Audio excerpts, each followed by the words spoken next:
आप देख रहे हैं न्यूज 13 नेक विचार, हमेशा सच के साथ। मलाड विधानसभा में बीजेपी उम्मीदवार विनोद शेलार की जनसभा में बीजेपी के नेता हैदर आजम ने लोगों से विनोद शेलार को जिताने की अपील की। और क्या कहा हैदर आजम ने, देखिए रिपोर्ट। गृह मंत्री, बिहार सरकार के पूर्व मंत्री, ऐसे हम सबके लाडले बेटे सैयद शाहनवाज हुसैन साहब,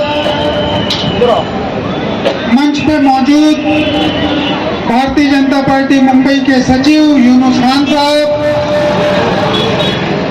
हमारे 60 सालों से भारतीय जनता पार्टी में काम करने वाले शमीम रेडियो वाला साहब, डॉक्टर अहमद राणा साहब जो पूर्व उर्दू एकेडमी के चेयरमैन रह चुके हैं, इस इलाके में जो सालों से बच्चों को एजुकेशन देने का काम करते हैं, ऐसे हम सब के फिरोज शेख साहब, हमारे इस वार्ड के अध्यक्ष मंगेश चौधरी जी, हमारे पार्टी के जुझारू पदाधिकारी हसन भाई, शाहनवाज भाई, हम सब में जो सालों से भारतीय जनता पार्टी में महिलाओं के बीच में काम कर रही है हमारी जुबेदा आपा।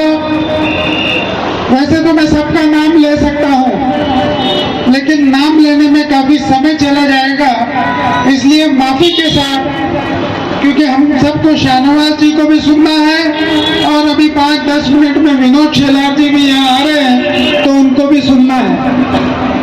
मैं जानता हूँ जितनी बड़ी संख्या में यहाँ पे मालोनी की जनता मौजूद है, उतनी ही बड़ी संख्या में इधर उधर छुप करके हमारी बातें सुनने के लिए यहाँ के असलम शेख के लोग भी मौजूद होंगे।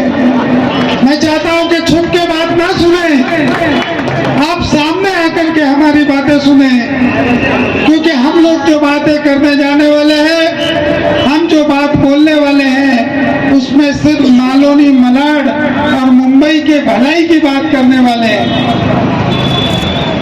पूरे लॉकडाउन में जब लोगों को घर से निकलने का मौका नहीं मिल रहा था, तो उस वक्त एक सीरियल टीवी पे बहुत जोरों शोरों से यूट्यूब पे चलता था, शमीम भाई, अर्तगल गाजी, और वो सीरियल हिंदुस्तान में इतना फेमस हुआ और खास करके मालोनी के लोगों के बीच में, युवा पीढ़ी के बीच में, तो कई लोग मुझे उस वक्त वो सीरियल देखने के बाद फोन करके बोलते थे कि हैदर भाई, ये सीरियल में पोर्टुगलू एक कैरेक्टर है, उस कैरेक्टर का रोल जो है हमारे यहाँ के विधायक असलम शेख जैसा ही लगता है। तो मैंने कहा भाई ये आप लोग तय करो, क्योंकि असलम शेख को फिल्म में काम करने का बहुत शौक है और कभी एक जमाने में उन्होंने एक फिल्म भी किया था, शायद आप लोगों को उसका नाम भी मालूम होगा, याद होगा, या मुझे याद दिलाने की जरूरत है तो मैं आपको याद दिला दूं। आपको उस फिल्म का नाम याद है क्या? भूल जाते हैं, लोगों की याददाश्त थोड़ी कमजोर हो गई है। उस फिल्म का नाम है बिछुआ, और अगर आप लोगों ने नहीं देखा है तो उस बिछुआ फिल्म को यूट्यूब पे या अलग अलग OTT प्लेटफॉर्म पे जरूर जाकर के देखें।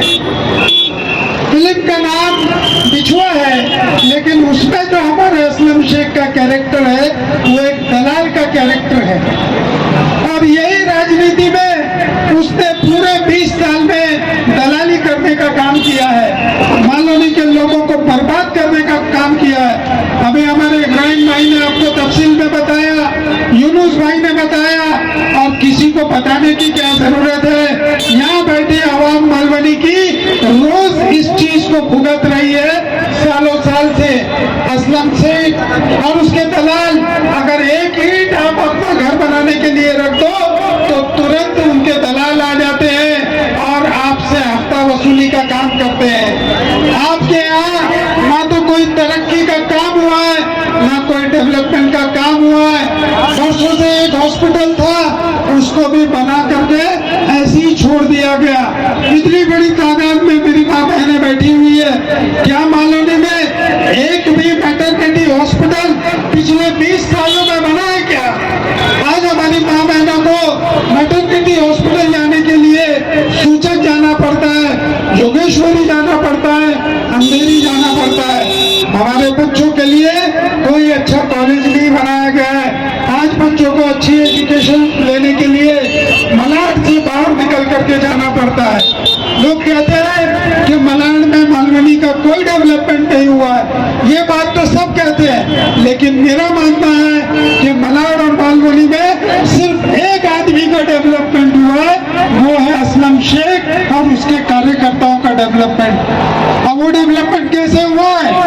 आपने अगर एक माला दो माला अपनी मेहनत की कमाई से सालों साल अपना खून पसीना एक करके बनाया है, तो वहां पर भी असलम शेख के दलाल आज पैसा वसूली हफ्ता वसूली करने के लिए आ जाते हैं। यहाँ तक के वो जो कॉन्ट्रैक्टर है जो 15 लाख 20 लाख रुपया आपसे घर बनाने का लेता है, मुश्किल से वो घर 7 से 8 लाख में बनना चाहिए, लेकिन वो दलाली के तौर पे यहाँ के विधायक को पैसा देता है, यहाँ के नगर सेवक को पैसा देता है, अलग अलग खबरियों को पैसा देता है। ये सब बांटने के बाद में कब्जा करके उस घर का कीमत 15 से 16 लाख रुपए लग जाता है आपको उस घर को पूरा करने में। आपके खून पसीने की कमाई आखिर कौन खा रहा है, इस पर भी आपको विचार करने की जरूरत है। आज पूरे 1 नंबर से लेकर के मड आइलैंड तक कम से कम 50 ऐसे स्टूडियो होंगे, और 1 नंबर से मड की बात तो दूर है, यहाँ पर इतना बड़ा मोहम्मद अली कंपाउंड है। जाकर के आप लोग देखो कि उस मोहम्मद